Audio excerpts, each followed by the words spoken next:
Welcome to all. स्वागत आप सभी का एस के गुरु के यूट्यूब चैनल पे। आज हम नए टॉपिक के साथ में लौटे हैं मैथ के। आज का हमारा टॉपिक रहेगा सेट। सेट को बोलते हैं समुच्चय। समुच्चय क्या होता है? तो समुच्चय पढ़ने से पहले हमें इसकी परिभाषा देख लेनी चाहिए। तो परिभाषा ये बोलती है कि वस्तुओं या संख्याओं का सुव्यवस्थित समूह क्या कहलाता है? हमारा समुच्चय कहलाता है। मतलब यहाँ पे ये नाम है क्या? सुव्यवस्थित समूह है, ये हमारा समुच्चय कहलाता है। ये यहाँ से इंपोर्टेंट चीज बनती है। अब सुव्यवस्थित समुच्चय क्या होता है, इसको हम एक एग्जांपल के रूप में लेते हैं। जैसे कटोरी ले ली हमने, इस कटोरी के अंदर हमने केले ले लिए हैं, संतरे ले लिए हैं और आम ले लिए हैं। तो इस कटोरी के अंदर जैसे एक तरफ है हमारे केले, दूसरी तरफ हमारे संतरे और एक और है हमारे मैंगो मतलब आम। तो इनका क्या एक सुव्यवस्थित क्रम है कि एक तरफ केले हैं, बीच में संतरे हैं, इधर आम है। तो ये हमारा सुव्यवस्थित क्रम हो जाता है समुच्चय के अंदर। अब हम समुच्चय पढ़ेंगे तो समुच्चय को हम एबीसीडी के कैपिटल लेटर से प्रेजेंट करते हैं, जैसे हमने कर दिया ए। फिर इसके अंदर जो अवयव होते हैं उनको हम मंझले ब्रैकेट में लिखते हैं और अवयवों को एबीसीडी के स्मॉल लेटर से लिख देते हैं, ए सी डी। तो ये हमारे शेड तैयार हो गए, यहाँ पे समुच्चय बन गया है। इसी प्रकार से हम इनको जैसे कि हम नंबर में भी लिख सकते हैं, अक्षर में भी, जैसे 1 2 3 4, इस प्रकार से भी हम समुच्चय को प्रेजेंट कर सकते हैं। अब हम पढ़ेंगे समुच्चय के प्रकार।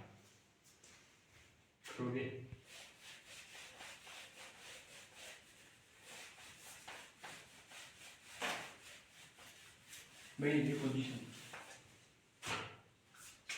अब हम पढ़ेंगे समुच्चय के प्रकार।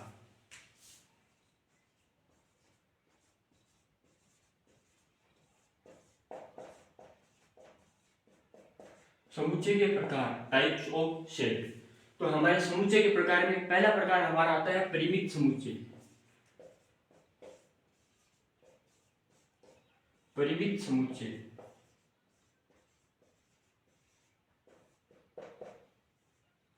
परिमित समुच्चय वह समुच्चय होता है जिनमें हम अवयवों को गिन सकते हैं, काउंट कर सकते हैं, वो हमारा परिमित समुच्चय हो जाता है। जैसे कि हम एक क्वेश्चन ले लीजिए, हमारा एक समुच्चय है ए बी सी डी। तो समुच्चय को हम एबीसीडी कैपिटल लेटर से लिख लिया है और इसके अंदर जो अवयव है उनको हम स्मॉल लेटर से लिख लिया। तो हम इनको काउंट कर सकते हैं, जैसे 1 2 3 4, इस प्रकार से हम इनको काउंट कर सकते हैं। तो परिमित समुच्चय वे समुच्चय होते हैं जिनको हम गिन सकते हैं, वो हमारे परिमित समुच्चय कहलाते हैं।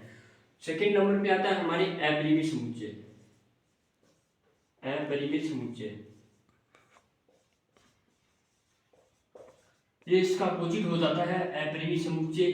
ऐसे समुच्चय, ऐसे अवयव जिनको हम गिन नहीं सकते हैं, काउंट नहीं कर सकते हैं, वो हमारे अपरिमित समुच्चय कहलाते हैं। जैसे कि कोई भी हम एक सेट ले लेते हैं, जैसे सेट ए।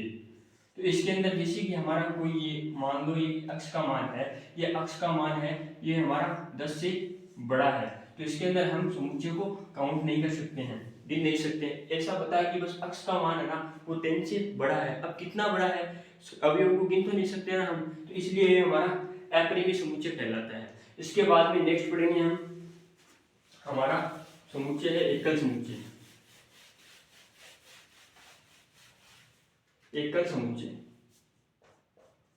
थर्ड नंबर का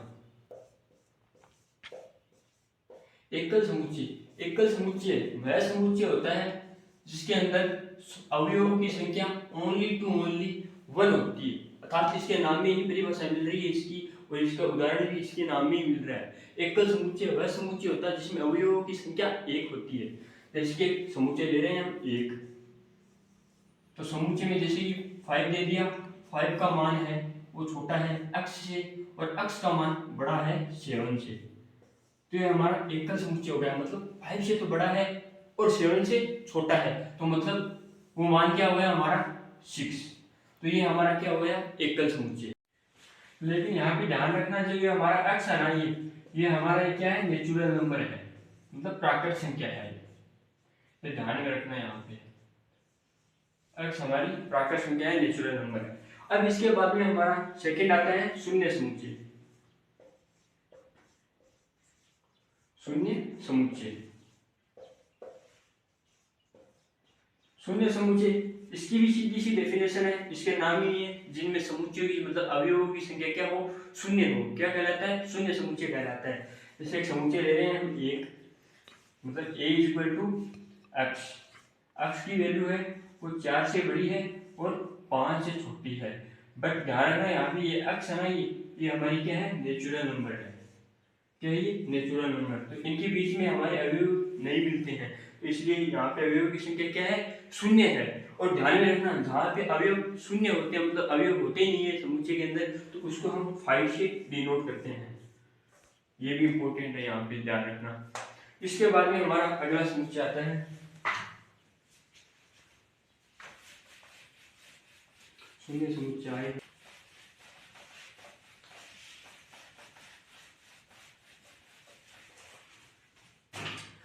अगला है हमारा समान समुच्चय। ये हमारे समुच्चय के प्रकार चल रहे हैं अभी तक। समान समुच्चय,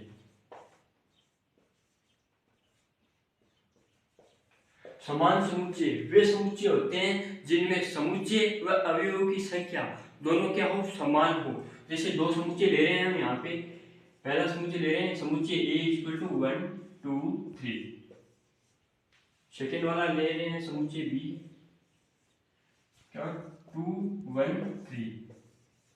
तो यहाँ पे देखो हमारे ये अवयव है, टोटल अवयव कितने हैं यहाँ पे 3, और यहाँ पे भी कितने हैं 3, तीनों में अवयवों की संख्या क्या है, समान है, इक्वल है, बराबर है, समान, ठीक है, बराबर इक्वल है। और इनके अंदर जो अवयव हैं वो भी क्या है, समान है, जैसे 1 2 3 सेम है, इसी प्रकार यहाँ पे 2 1 3 मतलब अवयव है, ये क्या है, समान है। ये हमारा हो गया समान समुच्चय। इसके बाद में हमारा आता है समतुल्य समुच्चय, इसको भी देख लेते हैं।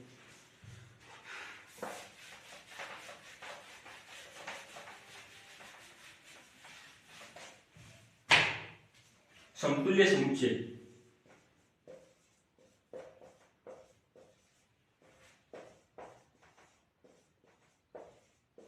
समतुल्य समुच्चय ये हमारा समान समुच्चय के अगला वाला भाग है। समतुल्य समुच्चय ये लगभग मतलब एक दूसरे के अपोजिट ही होते हैं, लगभग बराबर से होते हैं। जैसे कि समुच्चय ए ले रहे हैं हम यहाँ पे 1 2 3, और समुच्चय बी ले रहे हैं हम यहाँ पे ए बी सी। मतलब वहां पे क्या था, समुच्चय एवं अवयवों की संख्या, मतलब जो हमारे अवयवों की संख्या और ये जो अवयव है दोनों के दोनों क्या थे, सेम थे। और यहाँ पे कुछ डिफरेंट है, मतलब यहाँ पे अवयवों की संख्या तो समान होगी, क्या होगी, समान, मतलब 3 ही यहाँ पे है और 3 ही यहाँ पे, लेकिन इनके अंदर जो शेड है, हमारा समुच्चय के अंदर जो अवयव लिखे हैं वो जरूरी नहीं है सेम हो। तो मतलब यहाँ पे जैसे भिन्न है ना ए बी सी, और यहाँ पे 1 2 3, तो ये हमारा हो गया समतुल्य समुच्चय। तो समतुल्य का डिनोट करते हैं, प्रेजेंट करते हैं, साइन ये रहा यहाँ पे, तो समतुल्य को इस साइन से प्रेजेंट करते हैं। ए समतुल्य है बी से, ठीक है। अब यहाँ पे हमारा हो गया समतुल्य समुच्चय, ठीक है। और हमने ये अभी समान समुच्चय और समतुल्य समुच्चय पढ़े हैं, इनमें एक इंपॉर्टेंट बात और है, वो भी ध्यान में रखना है। तो मतलब ये पहले हम एक समुच्चय ले लेते हैं, समुच्चय हमारा जैसे 1 2 3, और बी समुच्चय, ये हमने दो समुच्चय लिए हैं। तो इनमें देखो अवयवों की संख्या कितनी है, 3 है, और इनमें भी कितनी है, 3 है। तो यहां तक तो हमारा क्या हो गया, ये समान समुच्चय भी हो गया और समतुल्य भी हो गया, क्योंकि समान समुच्चय की परिभाषा यही थी कि जिसमें अवयवों की संख्या समान हो लेकिन उसके अंदर अवयव भी समान हो, वो क्या होता है हमारा समान समुच्चय। यानी ये हमारा अवयवों की संख्या भी समान है और अवयव भी समान है, तो ये हमारा क्या होगा, समान समुच्चय। लेकिन समतुल्य समुच्चय की क्या परिभाषा थी, समतुल्य समुच्चय में अवयवों की संख्या समान है लेकिन अवयव समान नहीं है। इसलिए हम यहाँ से एक बात और कह सकते हैं कि प्रत्येक हमारे जो समान समुच्चय होते हैं वो समतुल्य समुच्चय भी हो सकते हैं, लेकिन हमारे जो समतुल्य समुच्चय हैं वो समान समुच्चय हो ये जरूरी नहीं है दोस्त। ये यहाँ से ये इंपॉर्टेंट बात है कि ध्यान में रखना आपको। इसके बाद में हमारे कुछ उप समुच्चय आते हैं, तो उप समुच्चय की बात करता हूँ मैं। अगला है हमारा उपसमुच्चय।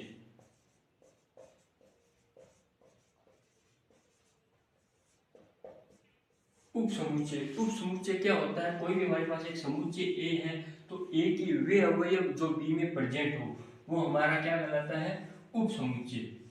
और बी के वे अवयव जो ए में प्रेजेंट ना हो, उपस्थित ना हो, वो हमारे क्या कहलाते हैं? अधिसमुच्चय। जैसे ये हमारा क्या हो गया? उपसमुच्चय। ए के वे अवयव जो बी में प्रेजेंट हो और बी के वे अवयव जो ए में प्रेजेंट ना हो। जैसे हम इसको कोई एक सेट लेकर समझते हैं ताकि आपको अच्छा समझ में आए। एक हमारे पास समुच्चय ए है 1 2 3 और समुच्चय बी है 1 2 3 4।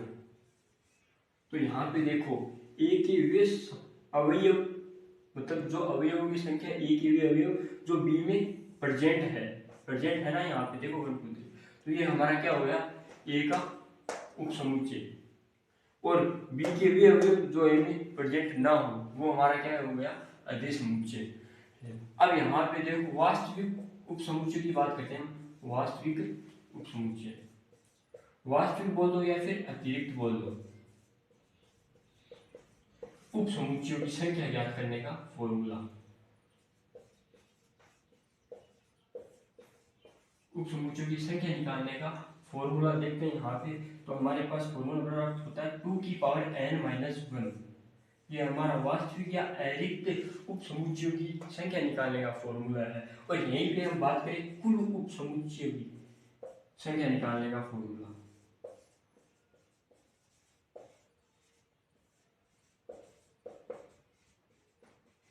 तो कुल उपसमुच्चयों की संख्या निकालने का फॉर्मूला होता है 2 की पावर n।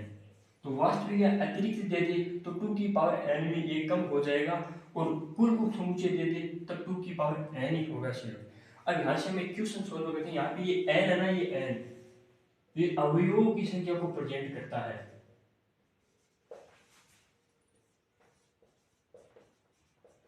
तो यहाँ पे जैसे हमारे पास कोई एक समुच्चय दे देता है ए समुच्चय दे देता है क्वेश्चन में 1 2 3 और ऐसे बोल देगा कि इसमें वास्तविक या अतिरिक्त उपसमुच्चयों की संख्या ज्ञात कीजिए। तो हमको पता है कि वास्तविक या अतिरिक्त उपसमुच्चयों की संख्या ज्ञात करने का फॉर्मूला होता है 2 की पावर n-1। यहाँ पे n क्या है? अवयवों की संख्या। तो यहाँ पे अवयवों की संख्या कितनी है? 3 है। टोटल 3 अवयव है ना हमारे पास। तो यहाँ पे 2 की पावर 3 -1 हो जाएगा। अब 2 की पावर 3 का मान होता है 8 -1 = 7। ये हमारा आंसर आ जाएगा। और यहाँ से अगर ये पूछ ले कुल उपसमुच्चयों की संख्या ज्ञात कीजिए तो कुल उपसमुच्चयों की संख्या ज्ञात करने का फॉर्मूला होता है n। और n यहाँ पर अवयवों की संख्या कितनी है? 3। तो 2 की पावर 3 = क्या हो गया? 8 आ गया। तो यहाँ से ये दो फॉर्मूले बहुत ही ज़्यादा इंपॉर्टेंट है और क्वेश्चन बनने की ज़्यादातर संभावना यहीं से होती है। इसके बाद में हम अगला समुच्चय पढ़ेंगे घात समुच्चय।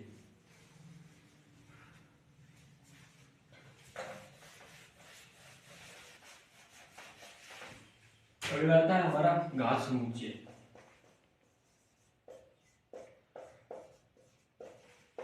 घात समुच्चय इंग्लिश में बोले तो पावर सेट। तो घात समुच्चय क्या होता है? समुच्चय ए के उप समुच्चयों की संख्या ही हमारा कहलाता है घात समुच्चय कहलाता है। जैसे कि हम एक सेट लेते हैं a = 1 2। तो यहाँ पे हमारा जो ए सेट है इसका घात समुच्चय निकालेंगे पावर सेट। तो घात समुच्चय निकालने का मतलब जो फॉर्मूला होता है इसके अंदर जो अवयव होते हैं उन अवयवों का फॉर्मूला होता है निकालने का 2 की पावर n। तो यहाँ पे n अवयवों की संख्या को डिनोट करता है। तो यहाँ पे अवयव कितने हैं? 2। तो 2 की पावर 2 = 4। तो हमारे जो घात समुच्चय इनके अंदर जो अवयव बनेंगे ना, जो अवयवों की संख्या वो 4 होगी। तो निकालते हैं हम। तो इनको टुकड़ों में तोड़ना पड़ेगा। तो सबसे पहले तो हम 1 लिख सकते हैं समुच्चय में, फिर 2 लिख सकते हैं और एक बार 1 2 दोनों को साथ में लिख सकते हैं और एक हमारा काल्पनिक होगा तो उसको हम 5 से डिनोट करते हैं और इन पूरे को हम ब्रैकेट में बंद कर देंगे, मंझले ब्रैकेट में। तो ये हमारा घात समुच्चय प्राप्त हो जाएगा। ठीक है। तो ये इसके अंदर क्या है? घात समुच्चय में अवयवों की संख्या को डिनोट करता है। अब अरिक्त अगर पूछ ले अरिक्त बोल दो या फिर वास्तविक बोल दो। वास्तविक घात समुच्चयों की संख्या निकालने का फॉर्मूला पूछ लिया गया, तो 2 की पावर n माइनस 1, ये हमारा अरिक्त या वास्तविक घात समुच्चयों का फॉर्मूला होता है। यहाँ पे अवयवों की संख्या है, तो ये भी अवयव कितने हैं 2, तो 2 की power 2 minus 1 is equal to क्या आ गया 4 माइनस 1, 4 में से 1 घटाएंगे तो 3 आ जाएगा। 3 हमारा क्या होगा घात समुच्चय में अरिक्त या वास्तविक घात समुच्चयों की संख्या कहलाती है। अब जैसे अरिक्त मतलब अरिक्त या वास्तविक, तो यहाँ पे देखो ये काल्पनिक है भाई, और बच गए कितने 3, तो ये 3 हमारे क्या हो गए अरिक्त या वास्तविक घात समुच्चयों की संख्या कहलाता है। ये हमारा हो गया घात समुच्चय। इसके बाद में हमारा नेक्स्ट समुच्चय आता है, इसके बाद में हम पढ़ेंगे रिक्त समुच्चय। अगला हमारा रिक्त समुच्चय। रिक्त समुच्चय बोल दो, खाली समुच्चय बोल दो, एक ही बात है। तो रिक्त समुच्चय वो होता है जिसमें अवयवों की संख्या बिल्कुल भी नहीं होती है। जैसे कि हमारा कोई एक ये समुच्चय है, तो ये हमारा मंजिला ब्रैकेट है, तो इसके अंदर कुछ भी अवयव नहीं है, एकदम खाली है, ओनली टू ओनली मंजिला ब्रैकेट ही है, तो इसको बोलते हैं हम रिक्त समुच्चय, और इसको हम फाई से डिनोट करते हैं, और फाई का मान बराबर नहीं हो सकता 0 में, ये भी ध्यान में रखना, क्योंकि अगर यहाँ पे अगर मंजिला ब्रैकेट में 0 आ जाएगा ना, तो ये हमारा रिक्त समुच्चय नहीं होगा, ये फाई को डिनोट नहीं करेगा। फाई डिनोट करता है जिसमें अवयव बिल्कुल भी ना हो, खाली समुच्चय हो, तो यहाँ से हमारा हो गया रिक्त समुच्चय। अब हम पढ़ेंगे दो समुच्चयों का अंतर। तो देखिए दो समुच्चयों का अंतर, दो समुच्चयों का अंतर, अंतर मतलब समझ गए आप, घटाना, कि दो समुच्चय दिए हो तो उनका घटाना मतलब माइनस कैसे करते हैं, तो वो भी देख लो। एक समुच्चय दे दिया आपको ए, इसमें अवयव दे दिया 1 2 3, और एक समुच्चय दे दिया बी, बी में दे दिया 1 2 3, 3 नहीं दिया आपको, 3 की जगह दे दिया 4 और 5, ठीक है।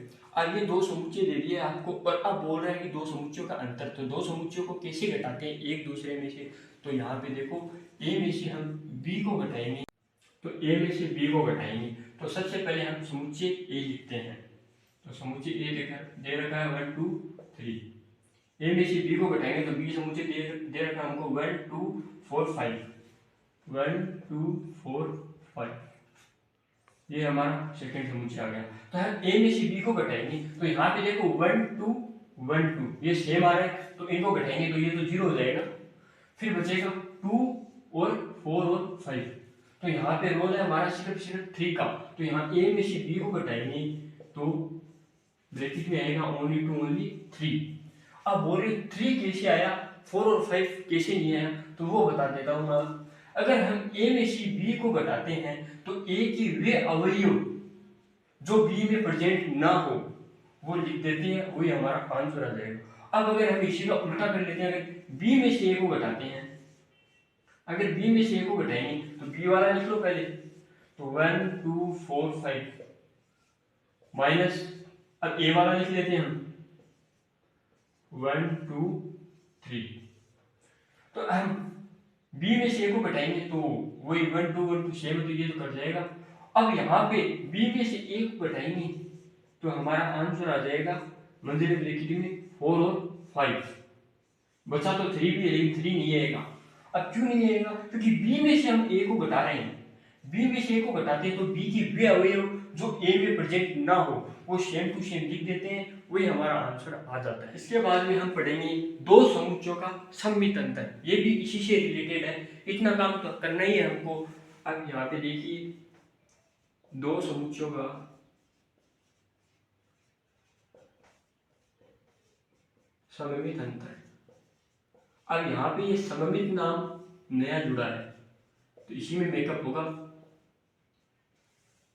तो दो समुच्चयों का सममित अंतर को डिनोट करते हैं, ए और बी, ये दो समुच्चय देगा और इसका सममित अंतर पूछेगा, तो पहले तो हम समुच्चयों का नॉर्मल जैसे अंतर काट रहे हैं ऐसे अंतर निकाल लेंगे, और सममित नाम आ जाए तो ए का डेल होगा बी, मतलब सममित अंतर का सिंबल प्रेजेंट करते हैं ए डेल बी से। इसका मान बराबर आएगा जो हमने a माइनस बी निकाला है, a माइनस बी निकाला है, इसके यूनियन, इसका यूनियन होगा b माइनस ए। तो a डेल b का बराबर मान बराबर होगा a minus B union b minus A से। अब a माइनस बी का मान निकाला हमने 3 यूनियन b माइनस ए का मान निकाला हमने 4,5। अब यूनियन मैंने अभी तक आपको पढ़ाया नहीं है, लेकिन इसके जस्ट आगे पढ़ा दूंगा आपको। यूनियन क्या होता है? तो यूनियन होता है समुच्चयों का संघ होता है, मतलब जितने भी अवयव दे रखे हैं सभी शामिल हो जाएंगे इसके अंदर। तो इसमें कौन कौन से अवयव दे रखे हैं? 3, 4, 5। ये हमारा a minus B union b minus A का मान आ गया है यहाँ पे। तो ये हमारा दो समुच्चयों का सममित अंतर हो गया। तो अगर हमारा दो समुच्चयों का अंतर पूछ लिया अगर अगला, तब तो हमको इतना ही काम करना है कि a में से b को घटा देंगे और b में से a को घटा देंगे, तो हमारा मान आ जाएगा। अगर पूछ ले कि दो समुच्चयों का सममित अंतर क्या होता है, तो सममित अंतर निकालने के लिए इतना काम तो करना ही है, इसके बाद में इनका यूनियन और निकाल देना दोनों का। ठीक है, इस प्रकार से हम दो समुच्चयों का सममित अंतर निकाल सकते हैं।